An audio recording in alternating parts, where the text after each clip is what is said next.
ఆంధ్రప్రదేశ్లో నెలకొల్పబోయే పరిశ్రమలో నిరుద్యోగ యువతకు ఉద్యోగ అవకాశాలు కల్పించేందుకు ముఖ్యమంత్రి చంద్రబాబు గ్రామీణ ప్రాంతాల 15 కుటుంబాలకు ఒక్కో ఎంటర్‌ప్రెన్యూర్‌లను ఏర్పాటు చేసే ఆలోచనలో ఉన్నారని విశాఖ పార్లమెంటు టీడీపీ అధ్యక్షుడు పెందుర్తి నియోజకవర్గం టీడీపీ ఇన్ఛార్జ్ గండి బాబ్జీ వెల్లడించారు. సుపరిపాలనలో తొలి అడుగు అనే కార్యక్రమంలో భాగంగా సబ్బవరం మండలంలో పెదనాయుడు పాలెం కొత్తరోడ్ కాతలమ్మ తల్లి గుడి వద్ద టీడీపీ నేతలు కార్యకర్తలతో కలిసి సోమవారం ఉదయం మీడియాతో మాట్లాడారు. ఈ కార్యక్రమంలో గండి వంశీది ఈస్ భరణికన సాయినాథరావు, మండల తెలుగుదేశం పార్టీ అధ్యక్షుడు గండి ముత్యాల నాయుడు, ప్రధాన కార్యదర్శి కోరాడ శ్రీనివాసరావు, సోమవారం TDP general secretary S Nagendra, party MPDC Gorrela Krishna Chaitanya, గండి దేముడు, పెదనాయుడు నేతలు పోతల కనకరాజు రెడ్డి, దేముడు, పూతల సత్యనారాయణ, పల్లా తాతారావు, గడ్డ రమేష్లు పాల్గొన్నారు.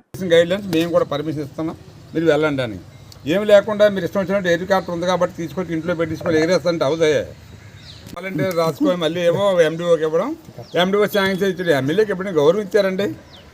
మీరు మర్చిపోతాం మనం మానవ సహజం. డోర్ డెలివరీ ఇవ్వబట్టే మరి ఆ పరిస్థితి వచ్చింది వాళ్ళకి. కూడా control DGCA under the ministry of civil aviation. So ఢిల్లీలో 5,000 ఫ్లైట్లు ఎగురుతాయి రోజుకి. ఎలా కంట్రోల్ చేస్తారనుకుంటున్నారు? నువ్వు రాత్రికి బయలుదేరిపోయి అక్కడ దిగిపోతారంటే అవ్వదు కదా.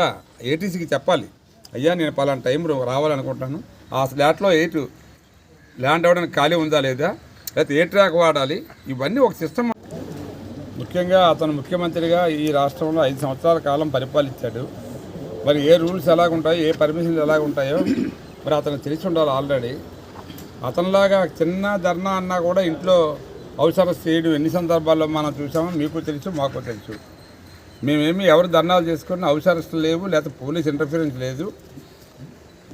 ఏవియేషన్ ప్రోటోకాల్ ఉంటుంది, మరి అతనికి తెలుసో తెలియదో నాకు తెలియదు. కానీ ఏవియేషన్ ఒక ఫ్లైట్ తీసుకోవాలన్నా, హెలికాప్టర్ తీసుకోవాలన్నా ఏజ్డ్ ఎవరైతే ఉన్నారో వాళ్ళకి, సింగిల్ మహిళలకి ఇంటికి ఇస్తామని చెప్పారు. ఆ విధంగా అందజేస్తున్నారు. ఇప్పుడు మనం పరిస్థితిని బట్టి డెసిషన్ తీసుకోవాలి తప్పితే అన్నింటినీ ఒకటే గార్డెన్ కట్టకూడదు. ఆ రోజు వ్యాన్లు ఉన్నాయండి, వ్యాన్లు 50% సర్వీస్ లేదు. నేను చెప్తున్నా, మీరు రాసుకోండి. ఇప్పుడు ఉదాహరణకి మనం మురళీనగర్ నుంచి అటు కైలాసపురం దాటే వరకు కూడా లెఫ్ట్ సైడ్ అంతా కూడా కొండవాళ్ళ ప్రాంతమే. మీకు ఆటో ఎక్కడికి వెళ్తుందండి? మీదకి కారు వెళ్ళే ప్రాంతం వరకు ఆటో వెళ్తుంది. అక్కడి నుంచి ఇటు అటు ఎన్ని లైన్లు ఉంటాయి లోపలికి మెట్రిల్ జట్టుకి. తర్వాత విప్రో ఆల్రెడీ ఉంది క్యాంపస్, ఒక అద్దె క్యాంపస్లో మళ్ళీ రన్ చేస్తూ ఉన్నారు. వాళ్ళ ద్వారా కూడా సుమారు 15 నుంచి 20,000 ఉద్యోగాలు, ఐటీ ఉద్యోగాలు కూడా ఇవన్నీ రన్నింగ్కి డెఫినెట్గా స్టార్ట్ అవుతాయి విశాఖపట్నంలో. ఇలా చెప్పుకుంటూ పోతే కార్యక్రమాలకు అంతం లేదు. ఒక సంవత్సరంలోనే, ఇప్పుడు మేము 5 ఏళ్ళ తర్వాత చెప్పలేదు ఇది, ఇంకో 2 ఏళ్ళ తర్వాత మీరు చూడండి విశాఖపట్నం ఒక ఎత్తులో ఉంటుంది, మెట్రో తయారవుద్ది. తర్వాత ఈ ఫ్యాక్టరీలన్నీ కూడా టర్న్ ఓవర్ అయితే ఇప్పటికే తలసరి ఆదాయంలో విశాఖపట్నం రాష్ట్రం మొత్తం మీద మొదటి దశలో ఉంది మంది. దాన్ని ఇంకా పైకి తీసుకెళ్తే బ్రహ్మాండంగా తలసరి ఆదాయం పెరిగి ఇంకా పేద కుటుంబాలు తగ్గుతాయనేది నా ఆశ. అక్కడక్కడ ఈవేళ కక్షపూరితమైన అరెస్టులు చేస్తున్నారు. ఏ సబ్జెక్టు పూర్తిగా ఎంక్వైరీ కాకుండా దాని మూలాలు తీసుకొని, దాని ఆధారాలు తీసుకొని అప్పటికి వెళ్తున్నారు తప్పితే అరెస్ట్కి. అంతవరకు ఫ్రీగా తిరగండి. మీరు ఏదైనా ఉంటే జెన్యున్గా ఉంటే చెప్పండి, లేకపోతే డిపార్ట్మెంటే తన పని తాను చేసుకొని ఎవడైతే ప్రూవ్ అవుతుందో, గిల్టీ అని ప్రూవ్ అవుతుందో వాడిని మాత్రమే అరెస్ట్ చేస్తున్నారు. లేకపోతే ఈ జగన్ గారిని ఏదో పేపర్లు రాస్తున్నాయి కాబట్టి అరెస్ట్ చేసేయడం, ఎవడో మన తెలుగుదేశం కార్యకర్తల నాయకులు అడుగుతున్నారు కాబట్టి అరెస్ట్ చేసేది ఉండదు. అతను పాత్ర ప్రూవ్ అయింది అనుకోండి, ఆ మురుపుల్లో డెఫినెట్గా ఈ డబ్బు అంతా కూడా అతని ద్వారా పంచినట్టు ప్రూవ్ అయింది అనుకోండి, డెఫినెట్గా అతన్ని అరెస్ట్ చేస్తాం. మనం టైం కూడా ఇవ్వాలి. ఈ టైం నుంచి పలానా ప్లేస్కి వెళ్తాను, మళ్ళీ ఆ టైంలో అరగంట ఉంటాను, గంట ఉంటాను, ఆ గంట తర్వాత నేను మళ్ళీ వెనక్కి వస్తానంటే ఏ ప్లేస్కి వెళ్తావో ఆ ప్లేస్ డీటెయిల్స్ అన్నీ కూడా ఏటీసీకి ఇవ్వాలి. తెలుసు కదా, ఎయిర్ కంట్రోల్, ట్రాఫిక్ కంట్రోల్ అని ఉంటుంది. దానికి మనం సబ్మిట్ చేసే తప్పితే మీకు పర్మిషన్ రాదు. అది మీకు ముఖ్యమంత్రి లాంటి వ్యక్తికి 1 గంట ముందు ఫైల్ చేయాలి. 1 గంట ముందు ఫైల్ చేస్తే ఎందుకు రాదు? నువ్వు పర్మిషన్ లేకుండా హెలికాప్టర్ నాకు ఉంది కాబట్టి నేను పడిపోయి అక్కడ ఎక్కి దిగేస్తాను, అక్కడి నుంచి ఎక్కిసి మళ్ళీ ఇంకో దగ్గరికి వెళ్ళిపోతానంటే ఇవన్నీ కూడా నడవు. అడ్మినిస్ట్రేషన్ ఉంది ఇండియాలో. ఏవియేషన్ సిస్టమ్ ఎలా నడాలో ఏవియేషన్ డిపార్ట్మెంట్ ఉంది, డీజీసీ అంటారు, director general of civil aviation అని ఒక హెడ్ ఆఫీస్ ఉంటుంది ఢిల్లీలో. వాళ్ళ కంట్రోల్లో ప్రతి ఎయిర్పోర్ట్ ఏటీసీ కంట్రోల్లో ఉంటుంది. ఎక్కడ ఏ ఫ్లైట్ ఎగురుతుంది పెట్టాం. అన్నాలు పెట్టినా కూడా 7 మిలియన్ టన్నులు దాటడానికి నానా సంఖ్యలు నాకాం. స్టార్టింగ్లోనే 3.5 మిలియన్ టన్నులు. తర్వాత మళ్ళీ మన ప్రధానమంత్రి అప్పుడు కాంగ్రెస్ గవర్నమెంట్లో ఉన్నప్పుడు ఆయన ఒక 3.5 మిలియన్ టన్నులు పెంచారు. అది 7 మిలియన్ టన్నుల వలన బాగా లాభాలకు వచ్చింది. మళ్ళీ తర్వాత మరి ఏమైందో తెలియదు, అడ్మినిస్ట్రేషన్ ప్రాబ్లం వల్ల లాస్లోకి వెళ్ళింది. దాన్ని ఈవేళ సర్వైవ్ చేయాలని చూస్తాం.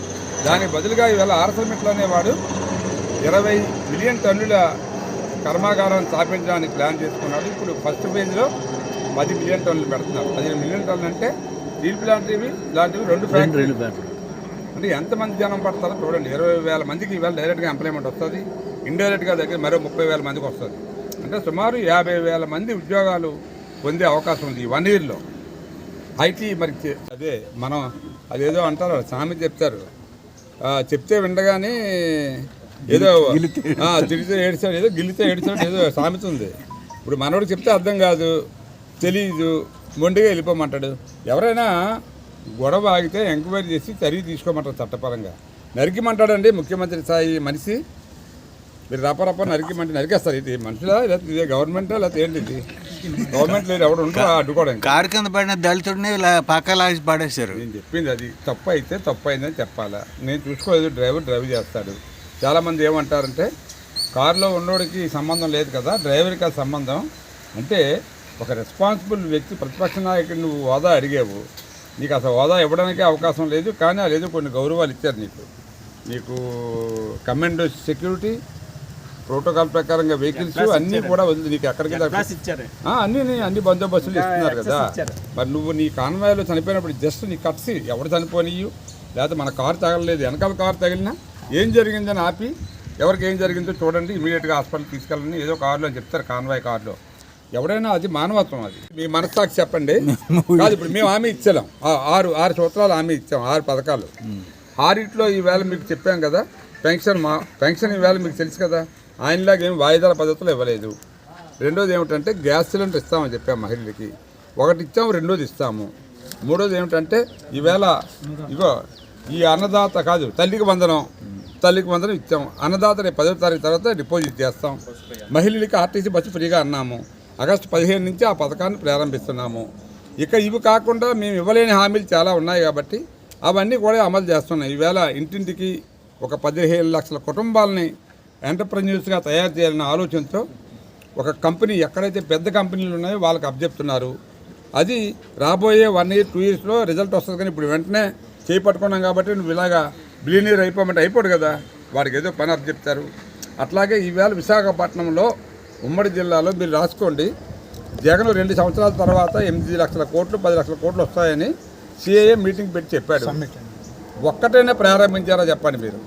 ఈవేళ మేము ప్రారంభ దశలో ఉన్నాం. సుమారు 8 లక్షల కోట్ల రూపాయలు, 8 లక్షల పాయింట్ 50,000 కోట్ల రూపాయలు గ్రౌండింగ్ రెడీ ఉన్నాయి. నేను మొన్నే చెప్పాను. దానివల్ల ఎంప్లాయ్మెంట్ కూడా 8 లక్షల దాకా వచ్చే అవకాశాలు ఉన్నాయి. అందులో విశాఖపట్నంలోనే సుమారు 3 లక్షల కోట్లకు వచ్చే అవకాశాలు ఉన్నాయి 2 ఏళ్లలో. ఇప్పుడు మొదలు పెడతారు, వెంటనే వచ్చేపోదు కదా.